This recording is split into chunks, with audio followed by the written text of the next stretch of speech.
Hi there, this is a cry for help, please.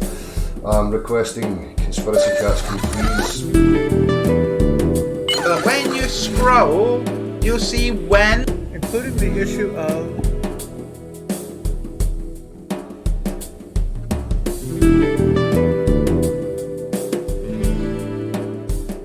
Today we will continue the Flerfs guide to better videos and photos. In part 2 we will cover ISO and sensors. After that we look at some Flerfs. How is it with Daniel Pratt today? What does Mensa girl want to talk about? And how are things for Sleeping Warriors and Nathan? Last in today's program we have a debunk of a film from Norway. We hope you like today's show. Now let's talk about cameras. Thanks Icy. We start with the camera's ISO, which is the value for light sensitivity. As I mentioned in the previous video, the camera must have a certain amount of light for the sensor. This can be controlled with aperture, shutter speed, and ISO. Shutter speed and aperture I included in the previous video. Different cameras handle ISO differently. In general, you can say that the higher the ISO, the more noisy images. At what ISO it becomes noisy depends on the camera's sensor.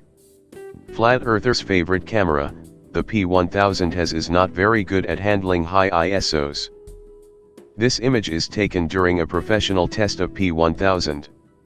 Shutter speed 125 part of a second, aperture 8 and an ISO of 720. Zoom at 3000 mm. Let's watch the image on the full screen and take a closer look. It is important to note that the picture is taken under very good lighting conditions, with tripods, and no atmospheric disturbances. Here it is clearly stated that already at ISO 720 the images are clearly grainy. It is possible to reduce noise afterwards, but then the images become soft and you get less sharp edges on objects in the image. At maximum zoom, P1000 has a maximum aperture of 8. Since ISO is a clear limitation on image quality, we only have the shutter speed left to work with.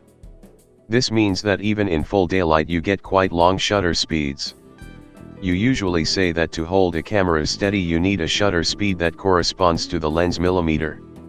If you shoot at 100 millimeters, you need 100 parts of a second. So at 3000 millimeters, a very fast shutter speed is required.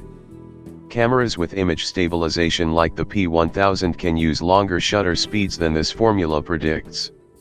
In conclusion, if you use the cameras at long zoom and do not want to get blurred images because of ISO, you have to use tripod even in full daylight. Here is an explanation for Flerf's extremely bad videos and pictures. The P1000, which is Flerf's first choice, has one of the smallest sensors on the market. Here's a comparison between the cams I use and P1000. These cameras you can and should not really compare. I am a professional photographer and use professional tools. What makes me angry is that Flerfs takes photos and pictures with a cheap P1000 that certainly has big flaws and then they claim that with their shaky, blurry, and misexposed films they prove something. Often they blame atmospheric conditions. Which, honestly, is nothing but bullshit. Sensor size affects the image. If you take a closer look at how the image itself is actually affected by different sensor sizes, there are some differences. For example, a larger sensor receives a reduced depth of field than a smaller sensor if the images have the same appearance. The reason is that you have to get closer to an object with the larger sensor than with the smaller one. This makes it more difficult to get to fine blurred backgrounds with a short depth of field on a compact camera, while this is easier on a camera with full-size sensor. A larger sensor with the same resolution as a smaller sensor generally also has better dynamic range. The reason for this is that the larger area causes the sensor's pixels to collect more light before it is overfilled, or overexposed. However, because this is due to pixel density, a smaller sensor with lower resolution can perform just as well as a larger sensor with higher resolution in this regard. they have the same pixel density. Thus, a larger sensor does not have to mean higher resolution. Larger pixels also provide a higher electrical signal, which reduces the need for the signal's amplification, causing noise in the images. This works in the same way as with the camera's ISO, the sensitivity of the camera, where higher ISO value gives increased noise because the signal from the incident light has to be amplified. The last time we visited him, Daniel was not in a good mood. We take a look at him to see how he is doing today. D Marvel's bullshit, rude shit, period. Channels like Globebusters, Jaren, bullshit, lying scammers, right? Not my best friends by any means, right? The Flat Earth, bullshit. They got duped, they got tricked by Jaren and them. Sorry, Jaren ain't that brilliant. Bob, you don't have to be a genius. Mark, troll, Flat Earth, but I find it hard to believe. Doesn't seem like Daniel has any friends in Flat Earth. Why is he always so angry? We go and visit Mensa girl instead and see what she wants to talk about today. I did this complicated, all the math and the geography. My voice is so weird today. Again, insufficient usage of my vocal cords and insufficient level of alcohol. I am not drunk enough for this. I need to buy white wine. I have white wine.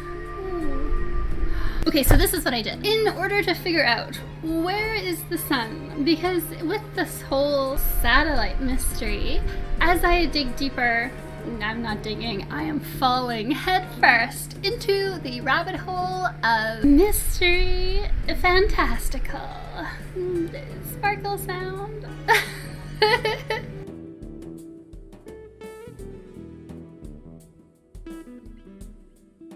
Nor does this time we understand what she wanted to say. The sun, she wasn't drunk enough. Just as well that we leave her and take a look at Sleeping Warrior and Nathan. I was wrong. The reality is, I've got Bob Nodell just holding his willy. Dick move, proving gravity of some kind of downwards acceleration force. It is an observation of what's actually happening. He was awful. Let me say why it's not a dick move, which is consensus by science by consensus. And when you guys come in with logical and reasonable explanations to do with pendulums and ring laser gyroscopes and all these things, all these fantastic equations, for whatever reason, our quantum eraser was unnecessarily rude. How much energy can we get out of the pressure is inconsequential to reality. Oh. There they lost me completely. We move on to a debunk instead.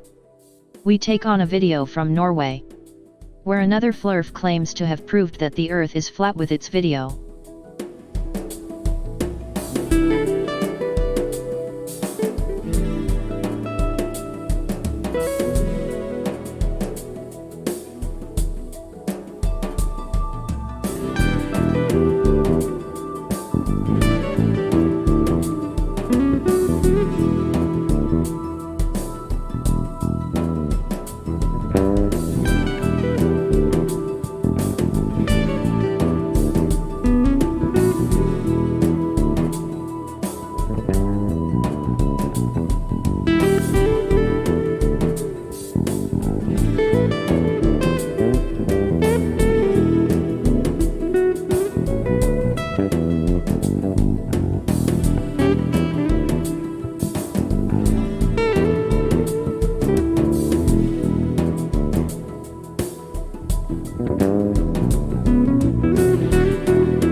We also live in Norway.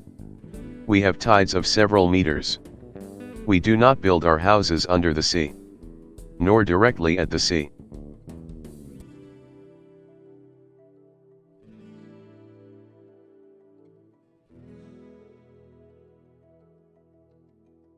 Again, a Flerf video proving the opposite of what the idea was. As we usually say, this fleet earther made a ranty. Hello, welcome, and thank you for joining me tonight. I'm Mr. Sensible. Mr. Sensible.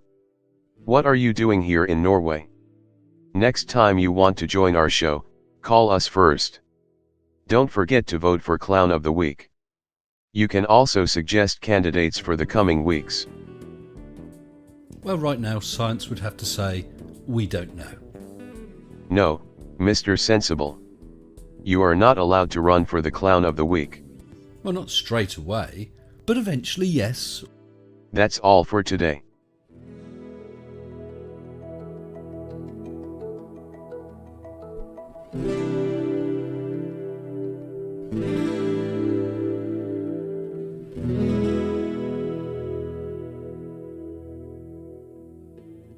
Mm-hmm.